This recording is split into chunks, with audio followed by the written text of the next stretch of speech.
¿Quién fue Diego Rivera? Su nombre completo era Diego María de la Concepción Juan Nepomuceno Estanislao de la Rivera y Barrientos Acosta y Rodríguez. Sin embargo, es recordado simplemente como Diego Rivera. Nació el 8 de diciembre de 1886 en la ciudad de Guanajuato. A los 6 años, su familia se trasladó a la Ciudad de México. Desde pequeño, Rivera mostraba habilidad y una fuerte inclinación por el dibujo. Debido a esto, comenzó a tomar clases nocturnas en la Academia de San Carlos en 1896. En este recinto conoció a uno de los pintores mexicanos más célebres, José María Velasco, y se convirtió en su alumno. Tiempo después, en 1907, Diego Rivera recibió una beca del entonces gobernador de Veracruz que le permitió viajar al extranjero. Diego llegó a España y se dedicó a estudiar obras como las de Goya y el Greco. Estando en ese país, ingresó al taller de Eduardo Chicharro en Madrid. Desde ese momento y hasta 1916, Diego alternó su estancia entre varios países como Francia, México y España. El futuro muralista entre esos viajes fue cuando conoció a artistas e intelectuales de la talla de Alfonso Reyes y Pablo Picasso. El acercamiento con este último causó que Rivera se adentrara en el movimiento cubista. Gracias a esto, y según Lelia Driven, Rivera hizo un gran aporte a la pintura mexicana, introdujo las artes plásticas a la modernidad. En 1916, fruto del matrimonio entre Rivera y la pintora rusa Angelina Petrovna, mejor conocida como Angelina Belov, nació su hijo Diego, pero el pequeño murió al año siguiente. A la par, Rivera se acercó al postimpresionismo gracias a la influencia de Paul Cézanne. Este hecho hará que su obra destaque por el colorido y los acabados. 2 años después, en 1919, Rivera tuvo una hija llamada Marique Rivera. Esta niña fue producto de la relación extramatrimonial que el muralista sostuvo con Marievna Vorobieva.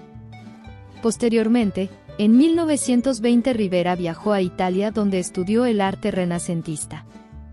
Cabe mencionar que en 1910 había estallado la Revolución Mexicana. Sin embargo, Rivera no tuvo relación directa con la lucha armada, como si la tuvo David Alfaro Siqueiros, quien incluso fue oficial. No obstante, Rivera se mostraba cercano a las causas de los revolucionarios rusos y mexicanos. Este hecho logró plasmarlo en sus murales realizados para romper las barreras entre el pueblo y el arte. Debido a lo anterior, cuando Álvaro Obregón se convirtió en presidente de México, José Vasconcelos fue designado como secretario de Educación. Rivera decidió regresar a su país natal con el propósito de ayudar en los proyectos de Vasconcelos. Estando aquí en México, trabajó con otros artistas mexicanos como José Clemente Orozco, Rufino Tamayo y David Alfaro Siqueiros, así como con el francés Jean Charlot. Cuando Rivera volvió a México, la Revolución Mexicana parecía haberse consolidado.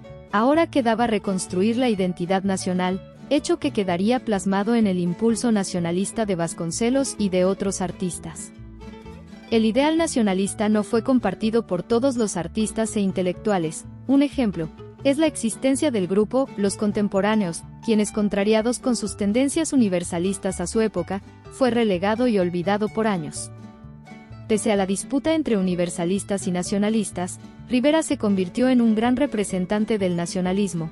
Para entonces ya era un pintor de gran fama y prestigio.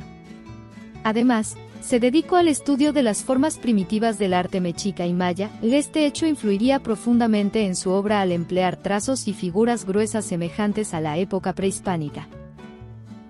En 1922, volvió a casarse, ahora con una mujer llamada Guadalupe. De esta unión tuvo 2 hijas.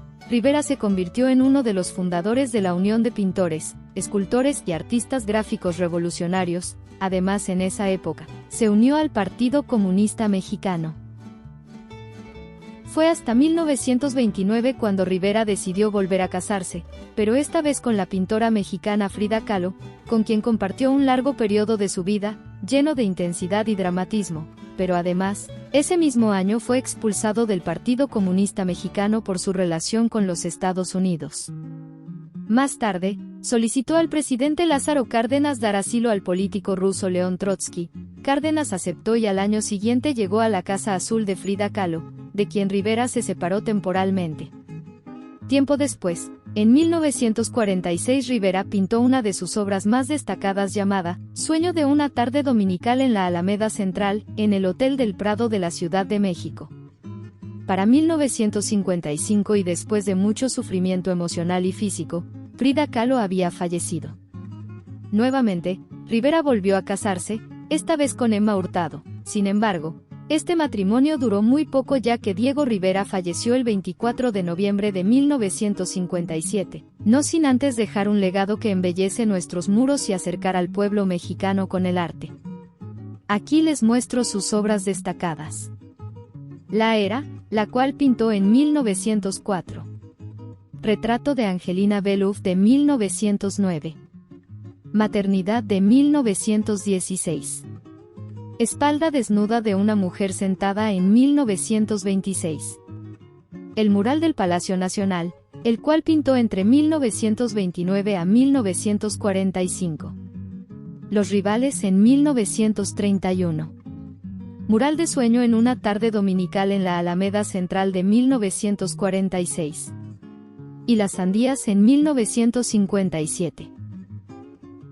Diego Rivera es recordado como un artista portavoz de los oprimidos, de los indígenas y como un gran ilustrador de la historia de México, convirtiendo sus obras en el símbolo de una nación. Eso es todo. Si te gustó el video te invito a poner tu like y suscribirte. Recuerda que puedes comentar en la caja de comentarios, si deseas que hablemos en nuestro siguiente video sobre algún tema particular de la historia de México o sobre algún mexicano ilustre. México Intenso te desea paz y armonía.